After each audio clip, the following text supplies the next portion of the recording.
जय गुरु जी, शुक्राना गुरु जी, अनंतम अनंतम अनंतम शुक्राना गुरु महाराज। मैं रितु अमृतसर से अपना सत्संग शेयर कर रही हूँ। मैंने गुरु जी से अपनी जर्नी के बारे में पहले भी बहुत सत्संग में बताया है।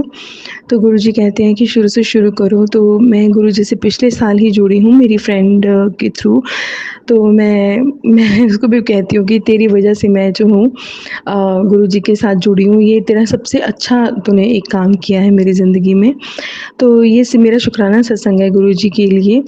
वैसे तो गुरु जी का शुक्राने के करने के लिए ही मैं शुक्राना कहना चाहती हूँ कि गुरु जी हमारा हाथ पकड़ते हैं, हमें आशीर्वाद देते हैं, हमारे साथ रहते हैं कि अपना हर एक काम जो है हम अपने साथ हमारा हर काम करवाते हैं, जिससे कि ज़िंदगी जो है दुखों के बावजूद भी काफ़ी ईज़ी लगने शुरू हो जाती है।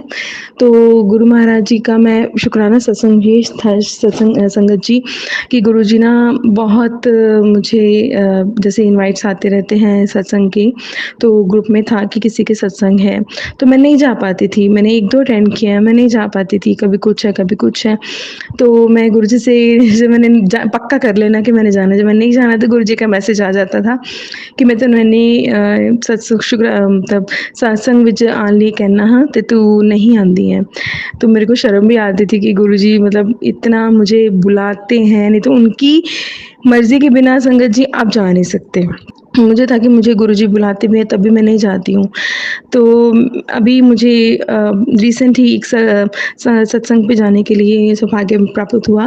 पहले तो ये था कि बहुत दूर-दूर होते थे, मैं तब भी मतलब मना होता यहाँ पे वॉकिंग डिस्टेंस पे गुरुजी ने मुझे मौका दिया, तो मैंने सोचा कि अब मैं जाऊँगी ही जाऊँगी। तो जैसे-कैसे घर पे कंडीशन फिर से ठीक नहीं थी, क्योंकि सत्संग पे जाने के लिए भी आपको कोई ना कोई जो है ना बुरी शक्ति रोक ही रही होती है कि आप नहीं जाओ, अच्छा कर्म आप नहीं करो। पर फिर भी गुरुजी जब मर्ज़ी है, गुरुजी की कृपा दृष्टि है, तो वो काम जो है वो पॉसिबल हो जाता है। तो संगत जी मैं गई, बट मुझे ये अफ़सोस रहा कि गुरुजी बोलते हैं ना कि सोने-सोने बन के आया करो। फिर मैंने सोचा कि गुरुजी आज सुंदर तो नहीं बना गया है, जैसे मैं थी मैंने जो पहना था तो वो मुझसे नहीं पहना गया, और बस मैं गुरुजी से हाथ जोड़ के मैं चली गई वहाँ पे।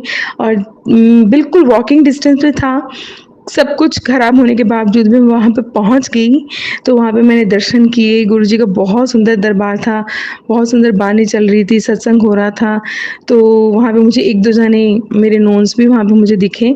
वहाँ पे जब मैंने अपने जोड़े उतारे तो वहाँ पे मुझे जोड़े के रूप में ना सत्संग में संगत जी मुझे वहाँ पे ब्लेसिंग में टोकन नंबर 7 मिला। तो मैं वहीं पे खुश कि गुरुजी आपने मतलब मुझे इतना आशीर्वाद दिया कि 7 नंबर की आपने मुझे ब्लेसिंग दी है। तो पिछले कुछ दिनों से ऐसा भी गुरुजी बोल रहे थे कि तुम्हें मैं 7 नंबर की ब्लेसिंग दे रहा हूँ। तो लास्ट वीक मुझे 777 करके भी दिखा, और कल भी मैं एक मोबाइल पे स्क्रॉल कर रही थी चीज़ें, तो मुझे तब भी एक का कॉस्ट प्राइस ही मुझे 777 दिखा। तो मैं इतनी खुश हुई कि गुरुजी आप हर वक़्त मतलब आप साथ रहते हो। ट्रिपल ब्लेसिंग से आपने मुझे बोला है कि 7 नंबर की ब्लेसिंग आपने मुझे वो भी दी। वहाँ पे जब मैं गई हूँ सत्संग में तो बहुत ही मेरे को गुरुजी के साथ जुड़ने का मौका मिला। तो मैं खुश थी कि मैं जैसे कि मुझे आना था सत्संग में तो मैं आ गई हूँ, मैं बहुत खुश थी। और उसके बाद 7 नंबर की ब्लेसिंग्स दी, लंगर प्रसाद मिला, तो मैं हाथ जोड़ के माथा टेक के मैं वहाँ से आ गई। और ये 7 नंबर की ब्लेसिंग्स के बारे में भी मैंने आपको बताया। तो मैं गुरुजी का तब भी शुक्राना ही कर रही थी, मैं अब भी शुक्राना करती हूँ कि गुरुपा आपने इस लायक समझा कि आपने मुझे बोला तो था आपने मुझे कि 7 तारीख को शुक्राना सत्संग करना है, तो मैं माफ़ी माँगती हूँ, सबसे माफ़ी माँगती हूँ कि मैं नहीं शेयर कर पाई। तो अभी मैं गुरुजी का जो है अनंतम शुक्राना करती हूँ कि गुरुपा इसी तरह ही आप एक गुरुजी अपनी कृपा बनाए रखें। एक संगत जी एक चीज़ और थी कि जैसे गुरुपा बोलते हैं ना मैं सबके सपने में नहीं आता हूँ, तो अभी मुझे पीछे ही गुरुजी ने काफ़ी चीज़ों से मुझे बचाया है, मेरे सपने में आके मेरे कष्ट भी काटे हैं। तो अभी गुरुजी कुछ कष्ट की बात कर रहे हैं, तो कष्ट तो मुझे याद नहीं, पर मुझे ऐसा लग रहा है कि जैसे गुरुजी फिर से मेरे सपने में आए थे। इसका मतलब है कि फिर से मुझे कोई प्रॉब्लम थी, फिर से गुरुजी ने मेरे सपने में आके कष्ट काटा है। तो मेरे को बस इतना दिखा कि कान में जैसे ईयरबड पे मैंने ब्लड ऐसे करके कुछ देखा, शायद कुछ दिक्कत थी जो गुरुजी ने मेरी फिर से ठीक की है। कुछ कॉटन के जैसा या क्या था संगत जी मुझे इतना याद नहीं है, पर मुझे इतना भी महसूस हो रहा है कि गुरुजी आए थे और गुरुजी ने मेरा कष्ट काटा है। तो जैसे कि गुरुजी बुलाते हैं कि सत्संग में बुलाते हैं इसीलिए कि आपके कुछ कष्ट काटने होते हैं।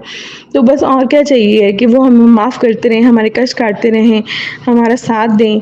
तो गुरुजी बस आप जो है अपने बच्चों पर, सब पर, सत्संग शेयर करने वाली आंटी जी पर, सब पर अपनी कृपा बना के रखिए। हमें आपकी बहुत ज़रूरत है, बहुत ज़रूरत है। हम गलत काम करते रहते हैं, कुछ ना कुछ अनजाने में हो ही जाते हैं, कुछ पिछले जन्मों के होते हैं हमारे। तो बस आप अपना शुक्राना सत्संग करने की भी हमें सबको हिम्मत बख्शें कि हम जो है आपका गुणगान कर सकें, आपका आशीर्वाद पा सकें, क्योंकि हम आप अपने मुँह से आपका नाम लेंगे ना, तो इतने में हमारा जन्म जो है वो सफल समझो आप। तो बस आपकी कृपा होनी चाहिए गुरुपा। मैं फिर से आपका शुक्राना करती हूँ और अपने सत्संग को यहीं विराम देती हूँ, अगले सत्संग की तैयारी करती हूँ। ओम नमः शिवाय, शिव जी सदा सहाय। ओम नमः शिवाय, गुरु जी सदा सहाय। जय गुरु जी, शुक्राना गुरु जी। संगत जी, अभी हमने जो सत्संग सुना वो आंटी जी का था। आंटी ने हमारे साथ इतना खूबसूरत सत्संग शेयर किया, जिसके लिए आंटी जी का बहुत बहुत धन्यवाद। संगत जी, अगर आपको भी ये सत्संग अच्छा लगा हो तो मेरे चैनल को सब्सक्राइब करें, वीडियो को लाइक एंड शेयर ज़रूर करें, क्योंकि हम जितना ज़्यादा इस सत्संग को लाइक एंड शेयर करेंगे, ये सत्संग उतना ज़्यादा ही गुरु जी की और संगत के पास जाएगा, जिससे अगर किसी भी संगत के किसी भी सवाल का जवाब अगर इसमें होगा तो वो उन तक पहुंच जाएगा। इसी के साथ मैं अपनी वाणी को विराम देती हूँ और सारी संगत नू मेरा जय गुरु जी।